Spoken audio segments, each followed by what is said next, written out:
সবাইকে স্বাগত জানাচ্ছি আমাদের আজকের কনভারসেশনে। আজকে আমরা খুব চমৎকার একটি কনভারসেশনে আপনাদের সাথে শেয়ার করব অনেক কিছু। তো আমরা যুক্ত হয়েছি ত্রিমার সাথে, সার্জিনা ত্রিমা। সে এখন আছে কানাডার ব্রিটিশ কলাম্বিয়া প্রভিন্সে, সেখান থেকে আমাদের সাথে যুক্ত হয়েছে। অনেক অনেক কথা, অভিজ্ঞতা, কাজ নিয়ে আমরা আজকে আলাপ করব। তা আমরা সরাসরি চলে যাই। ত্রিমা, আজকে এখন তুমি কোথায় আছো, কি করছো এবং কেমন আছো এটি বলো, এবং তোমার আজকের এই ভিডিওর উদ্দেশ্য কি? সবাইকে অনেক শুভেচ্ছা কানাডা থেকে। আমি সার্জিনা ত্রিমা। ত্রিশান চ্যানেলের পক্ষ থেকে আজকে আমি আপনাদের সামনে এসেছি। আমি বর্তমানে কানাডার ব্রিটিশ কলাম্বিয়া প্রভিন্সের ভিক্টোরিয়া শহরে আছি, যেখানে আমি আমার মাস্টার্স করার জন্য অবস্থান করছি। আমার সাবজেক্ট হচ্ছে ইন্টারকন্টিনেন্টাল কমিউনিকেশন এবং রয়্যাল রোস ইউনিভার্সিটি থেকে আমি পড়াশোনা করছি। আমি আজকের ভিডিওতে আসার উদ্দেশ্য হচ্ছে, রিসেন্টলি আমি বাংলাদেশ থেকে অনেক কল পাচ্ছি, অনেক কোয়ারিজ পাচ্ছি, এবং সঙ্গত কারণে আমার পড়াশোনা, চাকরি বাকরি আমি খুব বেশি সময় দিতে পারি না। আর আপনারা জানেন যে কানাডাতে সেপ্টেম্বর সেশনে অনেক স্টুডেন্ট আসে, স্পেশালি ব্রিটিশ কলম্বিয়াতে ওয়েদারের কারণে। সো সবার অনেক ধরনের কোয়ারিজ থাকে, কিভাবে বাসা খুঁজে বের করব, কিভাবে ডকুমেন্ট গুলো প্রিপেয়ার করব আসার জন্য, এবং জব কিভাবে সার্চ করব, এখানে ওয়ার্কিং আওয়ার কিরকম, ওয়েদার কেমন এখন ভিক্টোরিয়াতে। তো সব ধরনের প্রশ্নের উত্তর দেওয়ার জন্য আজকে আমি স্পেশালি ভিডিওটা বানাচ্ছি। যারা কনসিডার করছেন যে ব্রিটিশ কলম্বিয়াতে আসবেন হায়ার স্টাডিজ এর জন্য, বা আপনারা আসতে অলরেডি অফার লেটার পেয়ে গেছেন এবং আসবেন, সো অধিকাংশ কোশ্চেনের অ্যান্সার আমি আজকে কাভার করার চেষ্টা করব। তাই হাসান মাহমুদ আর আমি আজকে চিন্তা করলাম যে সবাইকে তো আলাদা করে মেসেঞ্জারে, হোয়াটসঅ্যাপে সব তথ্য দেওয়া পসিবল হয় না সময়ের কারণে। তাই আজকের ভিডিওটা তাদের জন্য যারা অফার লেটার পেয়ে গেছেন এবং কানাডা আসবেন, এখন বর্তমানে কি পরিস্থিতি সব মিলে, থাকা খাওয়া, বেসিক কিছু তথ্য, যেগুলো আমি জেনারেলাইজ একটা আইডিয়া দিব, কিন্তু সব প্রভিন্স টু প্রভিন্স এই ইনফরমেশন গুলো ভ্যারি করে। আমি ব্রিটিশ কলম্বিয়ায় আমার অভিজ্ঞতা থেকে যে তথ্যগুলো আমি জানি আমি এগুলো শেয়ার করবো। আশা করি আপনাদের এই ভিডিওটা দেখলে অনেক মোটামুটি ধারণা হয়ে যাবে, বাসা খোঁজা থেকে শুরু করে ট্রান্সপোর্টেশন, ডকুমেন্ট কিভাবে কি প্রিপেয়ার করতে হয়, কিভাবে কি প্রসেস, কিভাবে খুঁজে বের করতে হয়, যেটা আপনাদের জন্য, যারা সেপ্টেম্বর সেশনে আসতেছেন এই প্রভিন্সে, তাদের জন্য অনেক হেল্পফুল হবে। তো আশা তুমি করি এটা আপনাদের অনেক কাজে আসবে। তুমি সো আমরা তুমি আগে নিজেও বলি। তুমি নিজেও সেপ্টেম্বর সেশনে গিয়েছো গত বছর। সো প্রায় এক বছর তোমার হতে চলেছে এই দীর্ঘ পথ চলায় অভিজ্ঞতার যে মানে ঝুলি তোমার হয়েছে, সেখান থেকে তুমি একটু সবার সাথে শেয়ার করছো, এটা খুবই ভালো। তুমি সেখানে আছো এখন। আমাদের বাংলাদেশে সময় সকাল 11টার একটু বেশি, তোমার ওখানে 13 ঘন্টার ডিফারেন্স, তোমার ওখানে রাত 10টা এরকম। 10টার, হ্যাঁ, তো 10টা বেজে গেছে। এই এই এই এবং অধিকাংশ কলই আমি পাই রাত 10টা বা 12টার পরে, যখন মোটামুটি আমার এখানে ঘুমের সময় হয়ে যায়, যখন আমি আসলে সব কোশ্চেনের অ্যান্সার দিতে পারি না। তো আজকের এই ভিডিওটা এই টাইম গ্যাপটা যার জন্য যে যোগাযোগে আমি অপ্রতুল ছিলাম বা যোগাযোগ করতে পারিনি, এইটা করার উদ্দেশ্য আসলে সবাইকে হেল্প করা, সবাইকে ওয়েল ইনফর্ম করা আমার অভিজ্ঞতা থেকে, যাতে করে আসলে কোনো ধরনের সমস্যা না হয় কোনো রকম। আমি জাস্ট ওয়েল কমিউনিকেশন চাচ্ছি, এজন্য আজকের ভিডিওটা আমার দর্শকের জন্য। হ্যাঁ, খুবই সুন্দর বলেছো। তাছাড়া এটার পাশাপাশি বলে রাখি, তোমার সময়ের ব্যবধানের কারণে, তোমার কাজের ব্যস্ততার কারণে, তুমি একই সাথে কাজ করছো, পড়াশোনা করছো, এই সবকিছুর কারণে তোমার খুব বেশি সময় নিয়ে সবার সাথে কথা বলা বা মেসেজে রেসপন্স করা সময় হয়ে ওঠে না। কিন্তু তারপরেও এই ভিডিওর মাধ্যমে তুমি জানানোর চেষ্টা করছো। এর বাইরেও যদি কারো কোনো প্রশ্ন, কোনো মতামত, পরামর্শ, কোনো জিজ্ঞাসা থাকে, অবশ্যই আপনারা সেটা করবেন এই ভিডিওর ইনবক্সে বা কমেন্টসে করবেন। আহ, নিশ্চয়ই টিমা সময় করে সেগুলো পর্যায়ক্রমে উত্তর দিবে, অথবা এরকম আরো অনেক ভিডিও নিয়ে আপনাদের সাথে শেয়ার করবে। সুতরাং আমরা যেটা আসলে প্রথমেই আসতে চাই যে বিষয়টাতে, সেটা হচ্ছে প্রথমেই কানাডাতে বা যে কোনো একটা দেশে যাওয়ার পর থাকার চিন্তাটা খুব বেশি গুরুত্বপূর্ণ, যে কোথায় থাকবে। এটা অনেকের ক্ষেত্রে যাওয়ার আগেই, ওই দেশে ট্রাভেল করার আগেই হয়তো নির্ধারণ করতে হয় বা করে রাখা ভালো।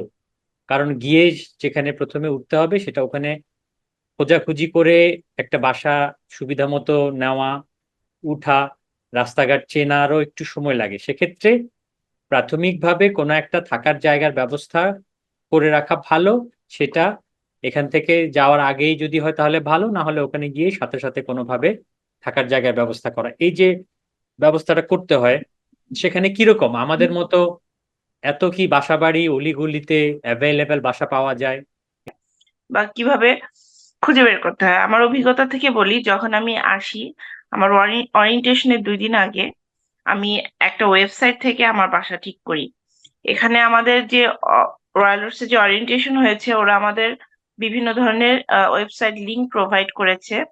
এই বাংলাদেশে যেমন টুলেট বা বিভিন্ন ভাবে মানুষের কাছে শুনে বাসা ভাড়া খুঁজে পাওয়া যায় অলিতে গলিতে বাসা, এখানে সিস্টেম এরকম না। এখানে বাসা খুঁজতে হলে ওয়েবসাইট বা ফেসবুক মার্কেট প্লেস নামে একটা পেজ আছে, ওখান থেকেই হচ্ছে বাসাগুলো খুঁজে বের করতে হয়। আর যেহেতু আমরা পড়াশোনার উদ্দেশ্যে এসেছি, আমার লোকেশন এবং আমার ইউনিভার্সিটি, সেখান থেকে যোগাযোগ ব্যবস্থা কেমন, সবকিছু মাথায় রেখে বাসা ঠিক করতে হয়। সো এখানে সিস্টেমই হচ্ছে ওয়েবসাইট বা অনলাইন থ্রুতে বাসাই ঠিক করতে হয়। বাড়িওয়ালির সাথে যোগাযোগ করতে হয় বা বাড়ির যে অথরিটি, অনেক সময় এটা হচ্ছে কন্ডো থাকে, যেটা হচ্ছে বিভিন্ন কোম্পানির আন্ডারে বাসা ভাড়া দেওয়া হয়, অ্যাপার্টমেন্ট ভাড়া দেওয়া হয়। তো এগুলো সব অনলাইনে বা ওয়েবসাইটের থ্রুতে ঠিক করতে হয়। যদি বাংলাদেশ থেকে কেউ বলেন আপু আমি একটা বাসা খুঁজতে যাচ্ছি, আপু আমাকে একটা হেল্প পয়েন্ট বাসা খুঁজে দেন, আসলে এখানে এভাবে করে কাউকে বাসা খুঁজে দেওয়া বা এটা খুব একটা পসিবল হয়ে ওঠে না। এটা খুব ডিফিকাল্ট। কেন, এখানে কোথাও বাইরে থেকে বোঝা যায় না কোন বাসাটা খালি আছে যে আমি ঘুরে দেখলাম আমাকে। বা এটা আসলে ভার্সিটি বা আসার আগে বিভিন্ন সোর্সের থেকে এই ওয়েবসাইট গুলো খুঁজে পাওয়া যায়। যে for example, of campus housing 101 নামে একটা ওয়েবসাইট পেজ আছে, যার থ্রুতে আমি বাসা খুঁজে পেয়েছিলাম। ইউনিভার্সিটি যথেষ্ট পরিমাণ তথ্য আমাকে দিয়ে দিয়েছিল, কয়েকটা অপশন দিয়ে দিয়েছিল আপনি এভাবে বাসা খুঁজতে পারেন। সো আমি এখানে আসার পর বাসা খুঁজেছিলাম। যেটা আমারও এক্সপেকটেশন প্রথম ইনিশিয়ালি ছিল যে আমি এখানকার পরিচিত কোনো বড় ভাই বা বাংলাদেশি কমিউনিটি খুঁজবো, কিন্তু আসলে ওরকম ভাবে কমিউনিকেশন করা, খুঁজে বের করা আমার জন্য অত ইজি ছিল না। এজন্য আমার সবকিছু অনলাইনের থ্রুতে হয়েছে। সো বাসা ভাড়ার তো আমরা বুঝতে পারলাম যে প্রথমত হচ্ছে পুরো প্রক্রিয়াটা, খোঁজার প্রক্রিয়াটা অনলাইন কেন্দ্রিক, ওয়েবসাইট, অ্যাপস, পেজ, এই ধরনের। তাছাড়া যদি কোনো পরিচিত কেউ থাকে রেফারেন্স দিতে পারে, সেটা খুবই রেয়ার, কারণ বাংলাদেশি কমিউনিটিটা এত বড় না সেখানে, ব্রিটিশ কলাম্বিয়াতে বিশেষ করে। সেখানে না, বাংলাদেশি কমিউনিটি বড়, কিন্তু ইনিশিয়ালি যখন তুমি কানাডায় আসছো, আমার আমার এক্সপিরিয়েন্স থেকে বলি, আমি এরকম কাউকে চিনতাম না এবং কমিউনিটি বেসড ভাবে আমার আসলে জার্নিটা শুরু হয়নি। আমার জার্নিটা শুরু হয়েছে মাল্টি কালচারাল ইনভলভমেন্টের থ্রুতে। আমি যে কোনো বড় ভাই বা কোনো হেল্পের থ্রুতে সবকিছু অর্গানাইজ বা অ্যারেঞ্জ আমার ক্ষেত্রে হয়েছে, এটা না। এটা পার্সন টু মানে পার্সন ভ্যারি করে। তুমি সব নিজে নিজেই করেছো, তোমার ইউনিভার্সিটি রেফারেন্স দিয়েছে কোন কোন কোন কোন ভাবে বাসা খুঁজে পেতে পারো সে অনুযায়ী। হুম, হুম, হুম, তারপরে তোমার হুম। মানে নিকট আত্মীয় আছে সেখানে, টরন্টোতে থাকে, সব মিলিয়ে তাদের হেল্প নিয়ে এইভাবে তুমি খুঁজে পেয়েছো। তো তারপরেই আসলে বাসা খোঁজার আসলে আমি আমি যেটা তোমাকে আহ, আহ, জিনিসটার ভুলটা এখন আমি এখনই বোঝাতে চাচ্ছি। কানাডা একটা বিশাল অনেক বড় একটা দেশ, এখানে প্রভিন্স টু প্রভিন্স নিয়ম কানুন সবকিছু ভ্যারি করে। এবং আমরা এক্সপেক্ট করবো হ্যাঁ ও কানাডায় আছে তো আম, আমি হেল্প নিতে পারি, কিন্তু টরন্টো বা অন্টারিও থেকে ব্রিটিশ কলাম্বিয়া সম্পূর্ণ ভিন্ন প্রভিন্স। আমরা এক্সপেক্ট করতে পারি না যে আমার কোনো রিলেটিভ টরন্টোতে আছে এবং সে জানবে আমি ব্রিটিশ কলাম্বিয়া এসে কোথায় থাকবো, বা সে কাউকে এখানে চিনবে, এটা এক্সপেক্ট করতে পারি না। এটা অনেক বড় দেশ, এক একটা প্রভিন্স এক একটা দেশের মতো। আচ্ছা, উচিত তার মানে প্রভিনশিয়াল ল আছে, সে অনুযায়ী এক এক প্রভিন্সের এক এক সিচুয়েশন, সে অনুযায়ী আসলে তাকে খুঁজে আর পেতে দূরত্ব হবে, কাজ করতে জিওগ্রাফিক্যাল হবে। সিচুয়েশন কনসিডার করতে হবে, দূরত্ব জিওগ্রাফিক্যাল সিচুয়েশন কনসিডার করতে হবে। আমরা এটা সিম্পলি এক্সপেক্ট করতে পারবো না, বিকজ এটা অনেক বড় দেশ, একটা প্রভিন্সেরই অনেক জায়গা অনেকে চিনে না। আচ্ছা, এখন বাসা পাওয়ার সাথে তো এক্সপেন্সের একটা বড় মানে সম্পর্ক আছে। সেই সম্পর্কটা কেমন কেমন এক্সপেন্স বাসা ভাড়া মানে বাসার সাইজ অনুযায়ী, নিশ্চয়ই লোকেশন অনুযায়ী, এই বিষয়টা তোমার কি অভিজ্ঞতা?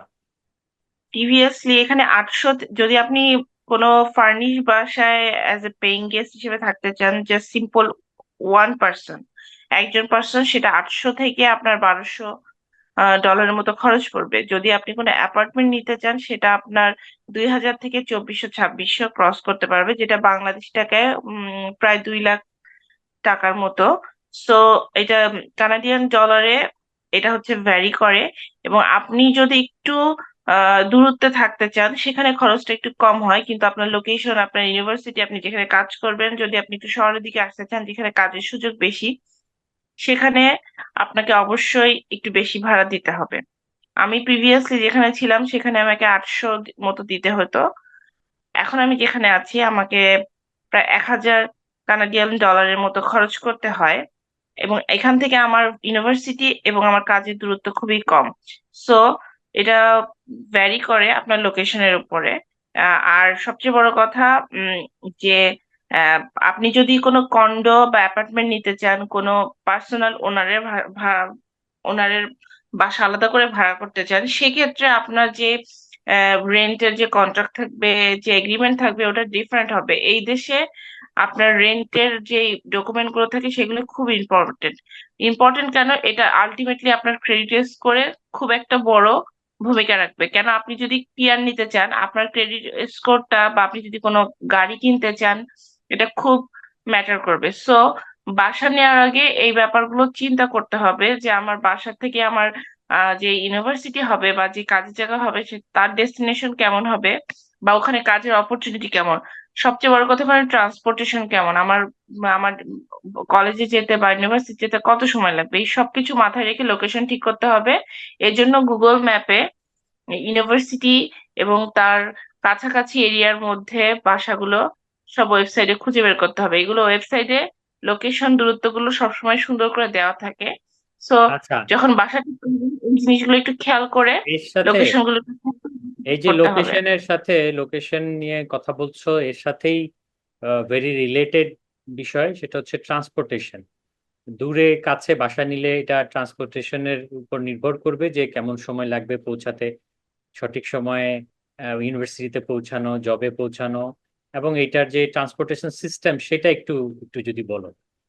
ওইখানকার যে ট্রান্সপোর্টেশন সিস্টেম আমাদের দেশের মতো এরকম এত পাবলিক বাস, রিক্সা, সিএনজি, নানান ভ্যারাইটিস টাইপের যে গাড়ি আছে যেখানে সেখানে পাওয়া যায়, মানে অনেক, মানে ট্রাফিক আমরা পাই, এইরকম তো নিশ্চয়ই সেখানে না, নিশ্চয়ই অনেক পরিকল্পিত ট্রান্সপোর্ট সিস্টেম। এখানে ট্রাফিক ওরকম নেই, কিন্তু এখানে সবার, এখানে যেমন পার্সোনাল গাড়ি খুবই খুবই নর্মাল, একটা বেসিক। বাংলাদেশে যেমন সবার গাড়ি থাকাটা খুব একটা বেসিক না, অনেক ট্রান্সপোর্টেশন পাই, এখানে গাড়ি থাকাটা খুবই বেসিক একটা জিনিস, যেটা ট্রান্সপোর্টেশনের ব্যাপারটাকে আরো বেশি টাইম বাউন্ড করে দেয়। এখানে পুরো ভিক্টোরিয়া, আমাদের শহরে বিসি ট্রান্সপোর্টেশনে যে বাসগুলো থাকে, সেই বাস না, সেই বাসটাই আছে যেটা হচ্ছে সব জায়গার মধ্যে কানেক্ট করে, এবং বাসের বিভিন্ন নাম্বার আছে। সো আমরা গুগল ম্যাপ দেখে বিভিন্ন জায়গায় ট্রান্সপোর্টেশন করি। সেকেন্ড অপশন বললামই, সবার অনেক, অধিকাংশ মানুষেরই পার্সোনাল গাড়ি থাকে, যেটা একটা বেসিক নিডের মতো। একটা বাসা যেভাবে আমরা নেই, একটা গাড়ি থাকাও এখানে একটা বেসিক নিডের মতো। এবং এখানে গাড়ির প্রাইসও খুব কম যদি চিন্তা করে দেখি। আর এখানে উবারও আছে, কিন্তু উবারের যে ভাড়াটা হয় সেটা আসলে একটা ইন্টারন্যাশনাল স্টুডেন্টের পক্ষে ইনিশিয়ালি বেয়ার করাটা খুব ডিফিকাল্ট। এখানে আপনাকে গুগল ম্যাপ দেখে বাসের টাইমিং সাথে মিল রেখে সবসময় চলাচল করতে হবে। বাসের টাইমের সাথে আপনার বাসা থেকে বেরোনোর টাইমটা নির্ধারণ করে যেতে হবে, যে না, আমি বাসা থেকে বেরোলাম, বাংলাদেশের মতো আমার সামনে বাস আছে, 27 নম্বর আছে, ধানমন্ডি যাব, রিক্সা আছে, এরকম না। এখানে সবকিছু খুবই আপনাকে টাইমের মধ্যে মেনটেন করে আপনাকে চলাচল করতে হবে। এবং আপনার ইউনিভার্সিটি থেকে হতে পারে আপনাকে দুটো বাস নিতে হচ্ছে, আপনার বাস আপনাকে একটা ডেস্টিনেশনে নামিয়ে দিবে, এবং বাসের রুট গুলো খুবই ক্লিয়ার, এবং খুবই কোনো রকম কোনো ট্রাফিক নেই। আপনাকে শুধু টাইম মেনটেন করে আপনাকে বুঝতে হবে আপনি কোন লোকেশনে নামবেন, ওখান থেকে কোন বাসটা আসবে। ওখানে আমাদের বাস স্ট্যান্ড আছে, টাইমিং সহ দেওয়া আছে, গুগল ম্যাপে পাওয়া যাবে। তো মানে ওখান থেকে বাসগুলার, আরেক বাসের যেতে রুট হবে। বাসের রুটগুলা খুবই সুনির্দিষ্ট এবং হুম, বাসের নাম্বার থাকে, সে অনুযায়ী কোন বাস স্ট্যান্ডে কত নাম্বার বাস আসবে, কখন আসবে, সেগুলো খুব সুন্দর মতো অ্যাপসে বা গুগল ম্যাপে দেওয়া থাকে। আর বাসের যে সিস্টেমটা সেটা হচ্ছে পুরো সিটিতে একটাই ট্রান্সপোর্ট, যে কারণে খুব সুবিন্যস্ত সুন্দরভাবে সেটা ম্যানেজ হয়। তবে আমাদের দেশের মতো এরকম মিনিটে মিনিটে মন মন মতো বাস পাওয়া যায় না, বা একটা জায়গায় যাইতে হুম। অনেকগুলো বাসের অপশন থাকে না, এরকম কিছুই। হ্যাঁ।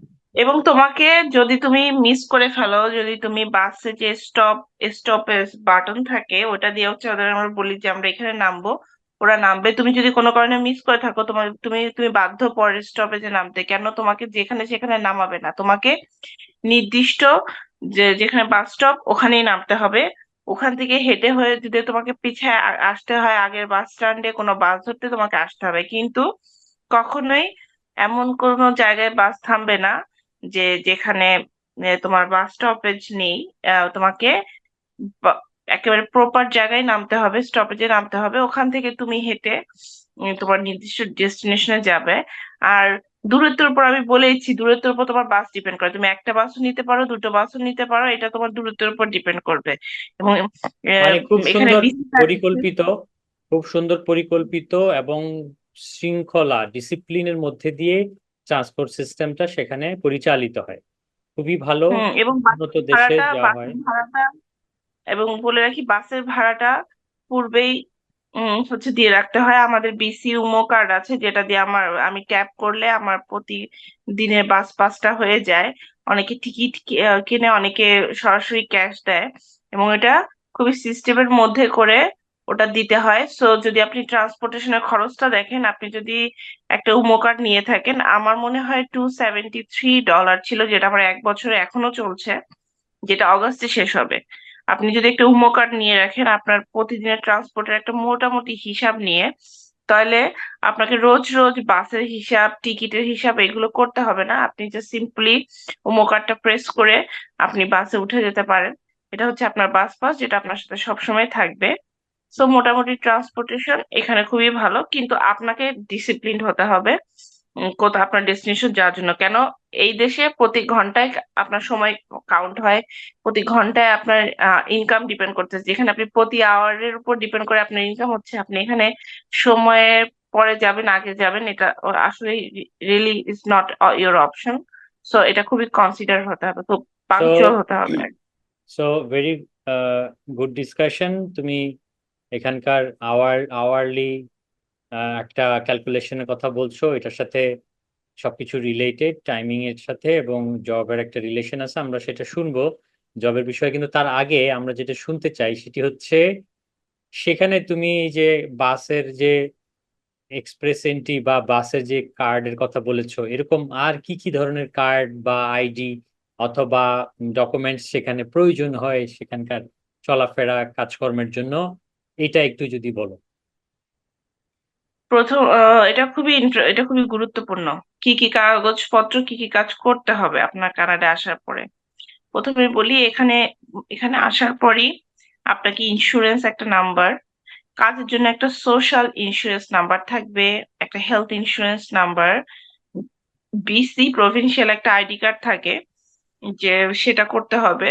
সো এইগুলো ম্যান্ডেটরি, এগুলো কম্পালসারি, এগুলো আপনার সাথে থাকতেই হবে। সেগুলো কিভাবে বাংলাদেশ কিভাবে করতে হবে বা কিভাবে পেতে হবে? আহ প্রথমে আসি, আমাদের এখানকার প্রভিন্সিয়াল যে আইডি কার্ড, এখানে অফিস আছে।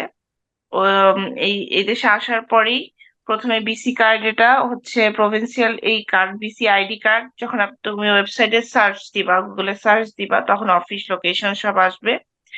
আমি অনলাইনে না, আমি প্রভিন্সিয়াল কার্ডটা অফিসে গিয়ে সরাসরি অ্যাপ্লাই করেছিলাম। এটা অনেকটা এখানকার লাইসেন্স, ড্রাইভিং লাইসেন্সের মতো দেখা যায়, কিন্তু এটা ড্রাইভিং লাইসেন্স না। এটা প্রভিন্সিয়াল কার্ড, যেটা তোমার সব ইনফরমেশন থাকে, যেটা ইনশিওর করে তোমাকে পাসপোর্ট বা অন্যান্য আইডি ক্যারি করতে হবে না। এটাই যথেষ্ট যদি ইনকেস কোনো সিচুয়েশন আসে। সেকেন্ডলি আসি সিন কার্ড, যেটা হচ্ছে সোশ্যাল ইন্স্যুরেন্স নাম্বার। এই social insurance number, SIN card শুনতে, সিন কার্ডটা খুব ম্যান্ডেটরি। যারা এখানে এসে পার্ট টাইম জবের কথা ভাবছেন, অবভিয়াসলি এখানে জব করতেই হবে পার্ট টাইম, এক্সপিরিয়েন্সের জন্য হোক, কমিউনিকেশনের জন্য হোক, তখন মোটামুটি আপনার এখানে বাসা নেওয়ার পর আপনার একটা ইমেল আইডি হয়ে যাবে। সিন কার্ডে অ্যাপ্লিকেশন যদি আপনার হাতে আসে, আপনি জবে অ্যাপ্লাই করতে পারবেন বা আপনাকে এমপ্লয়ার জব দিতে পারবে।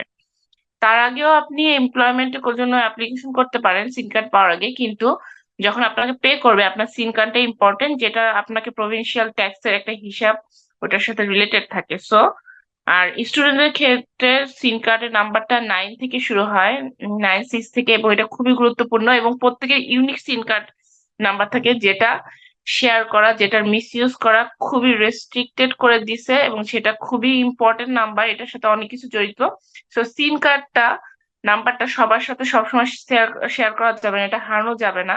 এবং এটাকে শুধুমাত্র এমপ্লয়ার চাওয়া মাত্রই, প্রভিনশিয়াল কার্ড বললাম, থার্ডলি আসি সিন কার্ড বললাম, থার্ডলি আসি এমএসপি হেলথ ইন্স্যুরেন্স। স্টুডেন্টরা আসার পর এখানে এমএসপি হেলথ যেই প্ল্যানটা আছে, সবাইকে একটা হেলথ ইন্স্যুরেন্স নাম্বারের মধ্যে রাখতে হয়। এবং এটার আগে এটা হতে 3 মাসের মতো, আপনার এমএসপি এটা হতে আপনার 3 মাসের মতো টাইম লাগে। সো এই 3 মাস আসার আগে আপনাকে গার্ডমি নামে একটা, যে এই তথ্যগুলো আমাকে ইউনিভার্সিটি অরিয়েন্টেশনে দিয়ে দিয়েছিল, আপনাকে বলে রাখা ভালো। এমএসপি যখন আপনি অ্যাপ্লিকেশন করবেন, যেহেতু এটা ম্যান্ডেটরি, এটা সব ইন্টারন্যাশনাল স্টুডেন্টের ম্যান্ডেটরি, যখন তুমি এমএসপির জন্য অ্যাপ্লাই করবা, তোমার 3 মাস থেকে সময় লাগবে। 3 মাসের আগে তোমাকে হেলথ, যদি কিছু না হোক, তোমাকে তোমার নিজের হেলথ প্রোটেকশনের জন্য তোমাকে গার্ডমি নামে আরেকটি ইন্স্যুরেন্স করতে হবে, যেটার মেয়াদ শেষ হতে হবে 3 মাস পরে। 3 মাসের জন্য তুমি নিবা, 3 মাস পর এটা অটোমেটিক্যালি ক্যান্সেল হয়ে যাবে, তোমার এমএসপি ইন্স্যুরেন্সটা চালু হয়ে যাবে। এখানে এসে আমার অনেক বন্ধু বান্ধবদের অনেক ধরনের ক্রাইসিস হয়েছে, আমি দেখেছি, অ্যাক্সিডেন্ট হয়েছে, তো মোটামুটি এমএসপি ওটা কাভার করেছে। কিছু জিনিস থাকে ডেন্টাল, কিছু বেসিক জিনিস থাকে, অ্যাভেলেবল সবকিছু নেই, হ্যাঁ, বা সব ধরনের হসপিটাল অলিতে গলিতে নেই, বা আমরা যাচ্ছি আমরা হেল্প পাচ্ছি। এই কানাডায় যে কোনো ধরনের হেলথ এক্সেস পাওয়াটা অনেক বেশি একটা অনেক বেশি ডিফিকাল্ট। এখানে অত বেশি মেডিকেল সাপোর্ট নেই, এবং যেটা আছে ভালো আছে ইন্টারন্যাশনাল লেভেলে, বাট এটা পাওয়া, অ্যাপয়েন্টমেন্ট পাওয়াটা একটা বিপদ হলে দেখাতে যাওয়াটা খুব ডিফিকাল্ট। এর জন্য সাধারণত ফার্মেসিতেই মানুষ যায়। আর খুব বেশি মানুষ অসুস্থ হয় না আমার দেখা মতে, কিন্তু ছোটখাটো ইসের জন্য সাপোর্টটা শান্ত ফার্মেসি থেকে পায়। এজন্য এমএসপি নাম্বারটা ওদেরকে প্রোভাইড করতে হয়, এজন্য আপনার এমএসপি নাম্বারটা লাগবে। আর যদি আপনার ওয়ার্কিং প্লেস থেকে আপনাকে একটা ইন্স্যুরেন্স কাভারেজ দেয়, সেটা তো আরো ভালো। তো এইসব তাহলে ডকুমেন্ট ইন্স্যুরেন্স, আসার পর বিসি কার্ড, তৈরি করি। যেই কথাগুলো তুমি বলছিলা, ডকুমেন্টস রিলেটেড, বিসি কার্ড মানে প্রভিনশিয়াল যে ID, SIN number, social identification number, তারপরে ইন্স্যুরেন্স, হেলথ ইন্স্যুরেন্স, খুব গুরুত্বপূর্ণ যে হুম ডকুমেন্টস গুলো, তার মধ্যে এগুলো আছে। এছাড়া তো বাসের জন্য আলাদা ট্রান্সপোর্টের যে পাস থাকে হুম। সেগুলো, আরো এরকম যা যা প্রয়োজনীয় সেগুলো থাকবে। আচ্ছা, এখন এইগুলো যখন হইলো, তখন তো আরো আমরা অগ্রসর হচ্ছি। এই সবকিছু নিয়ে আমাদের টিকে থাকার জন্য, সেখানে আমাদের মতো গরিব স্টুডেন্টদেরকে সার্ভাইভ করার জন্য অনেক বেশি অ্যাকোমোডেশন এবং ফুডের যে অনেক বেশি কস্ট, সেখানে সেটা মেটানোর জন্য অনেকেরই চাকরি করতে হয়, পার্ট টাইম জব, সেখানে স্টুডেন্টদেরকে পারমিট করে। তো সেই বিষয়টা একটু বলো, জবটা সিস্টেমটা কি, কত আওয়ার, আওয়ারলি রেট কেমন, তারপরে কিভাবে খুঁজতে হয়, এই বিষয়গুলো একটু বলতে পারো। জব কেমন পাবো, এটা সব ইন্টারন্যাশনাল স্টুডেন্টদের এখন একটা বড় কনসার্ন। বিকজ তুমি জানো যে আইআরসিসি এখন একটা রেস্ট্রিক্টেড আবার করে দিয়েছে, যে এটা 20 ঘন্টাই করতে পারবে কাজ। সেপ্টেম্বর থেকে এটা 24 আওয়ার্স হয়ে যাচ্ছে। আর প্রভিন্স টু প্রভিন্স তোমার পার, মানে ওয়ার্কিং আওয়ারে পেমেন্টটা ভ্যারি করে। যেমন ব্রিটিশ কলম্বিয়া হচ্ছে 16.75, যেটা যদি তুমি 20 ঘন্টায় হিসাব করো তোমার হচ্ছে $1200 মতো ইনকাম হয়। এটা ট্যাক্স কাটার আগে, ট্যাক্স কাটলে এই জিনিসটা অ্যামাউন্ট আরো কমে যাবে। আর comparing to the comparing to the expense, বাসা ভাড়া সবকিছু, এটা খুবই হার্ড একটা ইন্টারন্যাশনাল স্টুডেন্টের জন্য। তো 2-3 মাসে একটা সাপোর্ট নিয়ে আসতে হবে। আর জব খুঁজে পাওয়ার জন্য এসেই যে কেউ জব পেয়ে যাবে, কেন, জব পাওয়াটা এখন খুবই টাফ, যেহেতু সব স্টুডেন্টরা মূলত একই সময় আসে। এবং একই সময় জবের জন্য অ্যাপ্লাই করে, তখন একটা জব মার্কেটে একটা বিশাল বড় একটা কম্পিটিশন তৈরি হয়ে যায়, জব পাওয়াটা অত ইজি হয় না। আমার ভাগ্য খুবই ভালো ছিল, আমি এসেই জব পেয়ে যাই। আমি প্রথমে একটা কফি শপে কাজ করি। আস্তে আস্তে আমার জব এক্সপিরিয়েন্স গুলো চেঞ্জ হচ্ছে, সেক্টর গুলো চেঞ্জ হচ্ছে, বাট প্রথমে এসেই খুব যে ভালো অ্যাডমিনিস্ট্রেটিভ জব পাবো যা সেরকম কোনো আহ নিশ্চয়তা এখানে নেই। যথেষ্ট পরিশ্রম করতে কাজ করতে হবে, এবং জব গুলো সাধারণত ওয়েবসাইট বা অনলাইনে অ্যাপ্লাই করতে হয়। এবং আমি এমনিও আরেক মানে যেই সুপার স্টোর বা যেই গুলোতে সাধারণত স্টুডেন্টরা ইনিশিয়ালি ঢুকে, আমরা যারা ঢুকি, আমরা আমাদের রিজুমিটা প্রিন্ট আউট করেও সব সব জায়গায় যে সিভিটা ড্রপ করতে পারি, এভাবে করেও যোগাযোগ হয়। এখানে ইন্ডিড নামে একটা ওয়েবসাইট আছে যেখানে অ্যাকাউন্ট খুলে যেখান থেকে জবের নোটিফিকেশন পাওয়া যায়। সো অনেকগুলো ওয়ে আছে, আপনি ইন্ডিডে অ্যাপ্লাই করতে পারেন, আপনি সরাসরি যে বিভিন্ন সুপার শপে যে সিভি জব করতে পারবেন, আপনি অনলাইনে অ্যাপ্লাই করতে পারবেন, বা আপনি ম্যানেজার সাথে যে কথা বলতে পারবেন, ও যে আমি একটু ম্যানেজারের সাথে কথা বলতে চাই, আমি ইন্টারেস্টেড এখানে জব করার জন্য। তো বিভিন্ন ওয়ে আছে। এবং জব এখনো এই মুহূর্তে ব্রিটিশ কলম্বিয়া জবের একটা ক্রাইসিস চলছে, এবং সেপ্টেম্বরের দিকে যখন একসাথে অনেকগুলো স্টুডেন্ট আসবে তখনও অ্যাপ্লিকেশন বা জব মার্কেটটা একটু ডিফিকাল্ট হয়ে যাবে। ডিফিকাল্ট এজন্য হবে যে সবাই একসাথে অ্যাপ্লাই করবে, কম্পিটিশনটা বেশি হবে। আর এখন মাত্র 20 আওয়ার স্টুডেন্টের জন্য, যখন এটা 24 আওয়ার্স হবে তখন হয়তো কিছুটা হলেও আমাদের সুযোগ তৈরি হতে পারে। বাট 2 থেকে 3 মাসের সাপোর্ট সাথে নিয়ে রাখা ভালো, বাসা ভাড়া সবকিছু মিলায়।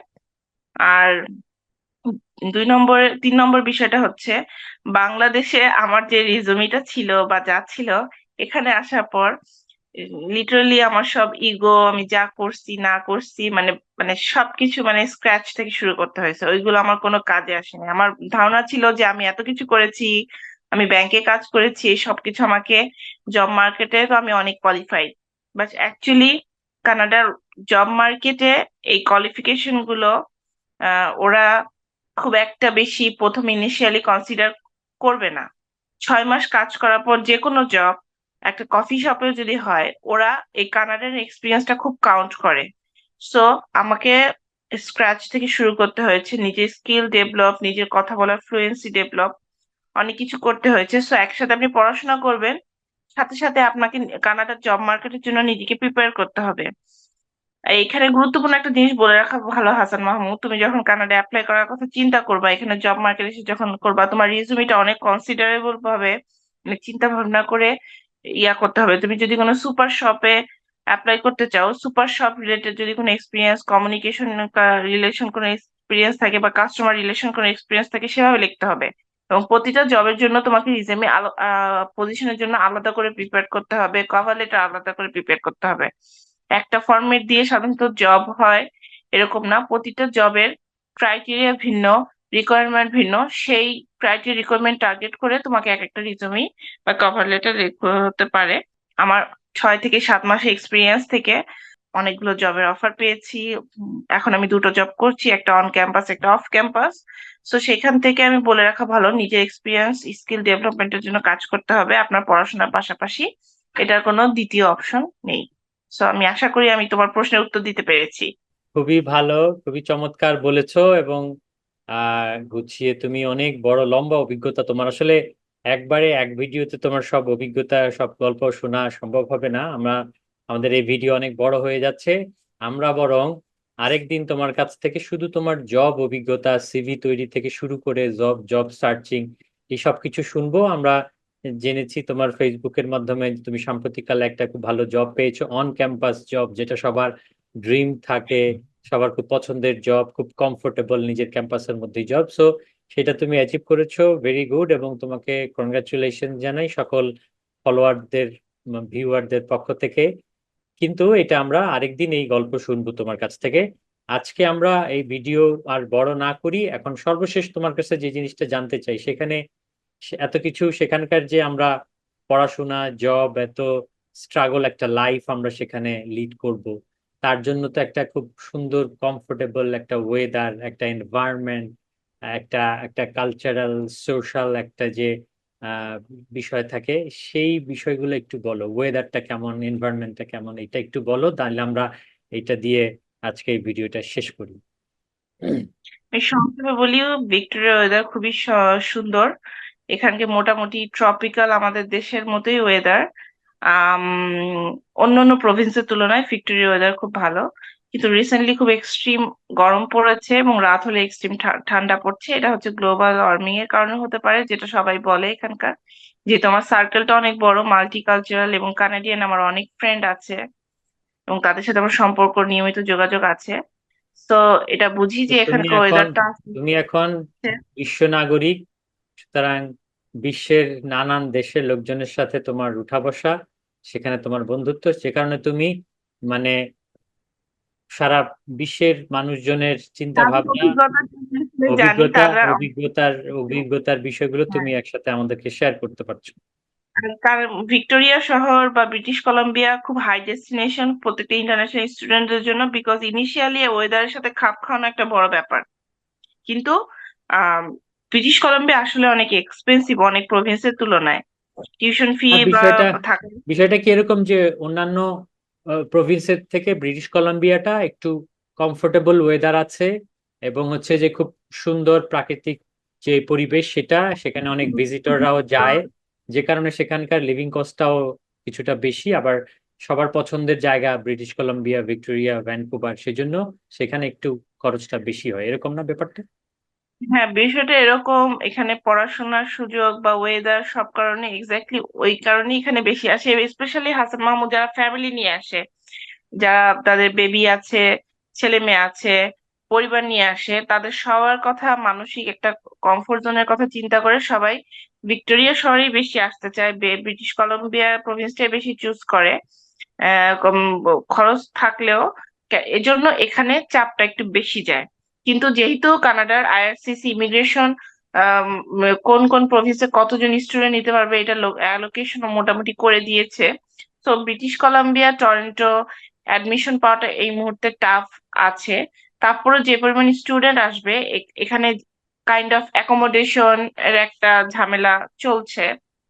অ্যাকোমোডেশন পাওয়া, যে পরিমাণ ইমিগ্রেন্ট স্টুডেন্ট আসছে সে পরিমাণ ভাবে দিতে পারছে না। তো এই এই সব কিছুর পেছনে এখানকার ওয়েদারগত একটা কারণ আছে, যার কারণে বেশিরভাগ স্টুডেন্ট এখানে আসতে চায়। সো ওয়েদারের কথা যদি বলতে চাও, আমি প্লাস দিব 100-তে 100। কিন্তু এটা ওয়ান অফ দ্য রিজন যে এখানে আমাদের এখানে এক্সপেন্সটা অনেক এখন বেশি। এখন একটু গরমের সিজন, একটু গরম পড়ছে, কিন্তু শীতের সিজনে আবার অনেক মানে বরফেও ঢাকা থাকে, তুষার পরে, সেটাও আছে। তো দুই রকমই হুম। এখানে মেইনলি, মানে দুইটা আমি সিজন। একটু বরফের ছবি তুলেছি, অনেক বেশি বরফ পড়ে তখন ট্রান্সপোর্টেশন পুরোপুরি বন্ধ হয়ে যায়, কিন্তু দেখতে কাজের সুযোগও কমে যায়, তখন ওয়ার্কিং আওয়ারটাও কমে যাবে। ওয়েদারের কার উপর অনেক কিছু ডিপেন্ড করে, তখন হয়তো আমি 20 ঘন্টা কাজ পাবো না। তো summer time is the best time, এখনো সময়, এখন আমি বেশি করে কাজ করছি, বেশি করে আওয়ার, যত আওয়ার পাচ্ছি আমি কাজ করে ওটা ফুলফিল করার চেষ্টা করছি, যাতে করে যখন শীতকাল আসবে তখন হচ্ছে আমি যদি ওয়ার্কিং না আওয়ার পাই, আমার যে ইনকামটা এখন হচ্ছে সেটা দিয়ে আমি কাভার করতে পারবো। আর সবচেয়ে ইম্পর্টেন্ট কথা, যখন তোমার সেমিস্টার ব্রেক থাকবে সামারে, তখন তুমি আহ যত খুশি চাও তুমি তত ওয়ার্কিং আওয়ারে কাজ করতে পারো, তখন তুমি একটু এক্সট্রা ইনকাম করতে পারবা। এটা হচ্ছে স্টুডেন্টদের বাস্তবতা, যে আমরা ছুটি হলে যে ঘুরতে যাব, আনন্দ করব, আসলে সে আনন্দ বা ঘুরতে যাওয়ার খরচটা বা খাওয়া দাওয়ার খরচটা একটা ইন্টারন্যাশনাল স্টুডেন্টের বেয়ার করা কঠিন। এই ক্রাইসিসটা একটা সুযোগ তৈরি করে যে তুমি কিছু এক্সট্রা ইনকাম করতে পারবা, যেটা তোমাকে শীতকালে যখন তুমি আওয়ার পাবা না, এটা তোমাকে হেল্প করবে। সো এই ওয়েদারগত সিচুয়েশন, ডাউন এন্ড ফল সবকিছু অ্যাসেসমেন্ট করে তোমাকে কানাডায় আসার প্ল্যান করতে হবে, তোমাকে সেভাবে অ্যাপ্লাই করতে হবে। সো ইটস একদমই লাইফ, তাই, ইটস লাইফ। একদমই তাই। সেখানে অনেক বিষয় আশয় বোঝার, জানা বোঝার, হিসাব নিকাশের বিষয় আছে, সেটাই আমরা এতক্ষণ পুরো ভিডিওটি তোমার কাছ থেকে বুঝতে পারলাম। তো আমার কাছে মনে হয় ভিডিওটা খুবই মূল্যবান। যারা নতুন যাচ্ছে, যাওয়ার আগে সেখানকার সবকিছু জেনে বুঝে সেখানে গেলে মানে কোনো ধরনের সমস্যা সম্মুখীন হতে হবে না বলে আশা করি। তো তারপরেও যে কোনো সমস্যায় কেউ পড়লে তারা তোমার কাছ থেকে সমাধান পাবে, তোমার শরণাপন্ন হলে তুমি সেই সহযোগিতা করবা, সেই আশাই করি। এবং চেষ্টা করব সবাইকে উত্তর দিতে। আমাদের জন্য সবাই দোয়া করবেন। আমরা এরকম হুম। দুই দেশের দুই প্রান্তে থেকে এভাবে আপনাদেরকে গল্প শোনাতে চাই না, আমরা একসাথে বসে দুজনে গল্প শোনাতে চাই, কথা বলতে চাই। সেই জন্য আমরা যেন একসাথে হতে পারি, যেতে পারি, সেটা আমাদের জন্য সেজন্য দোয়া করবেন। তো দোয়া করবেন এটা আমাদের জন্য। নিশ্চয়ই আমরা শীঘ্রই সেই সুখবর শুনতে পাবো, আপনাদেরকে শোনাতে পারবো, সেটা আশা করি। তো সেই প্রত্যাশায় আমরা আজকে এই ভিডিও এখানেই শেষ করছি। সবাই ভালো থাকবেন, সুস্থ থাকবেন, সবার জন্য শুভকামনা। এবং টিমাকে অনেক সবার অনেক ধন্যবাদ এত সময় নিয়ে এত এত বিশ্লেষণ ধর্মী এত বিষয় আশয় এই ভিডিওতে উপস্থাপন করেছে, যেটা সবার অনেক অনেক কাজে লাগবে। আশা করি আমরা আরো এরকম টিমার কাছ থেকে ভিডিও পাবো সময় করে। মহামূল্যবান কর্মঘণ্টার থেকে কিছু সময় আমাদেরকে দিবে। সবাইকে ধন্যবাদ। ধন্যবাদ সবাইকে, সবার জন্য শুভকামনা।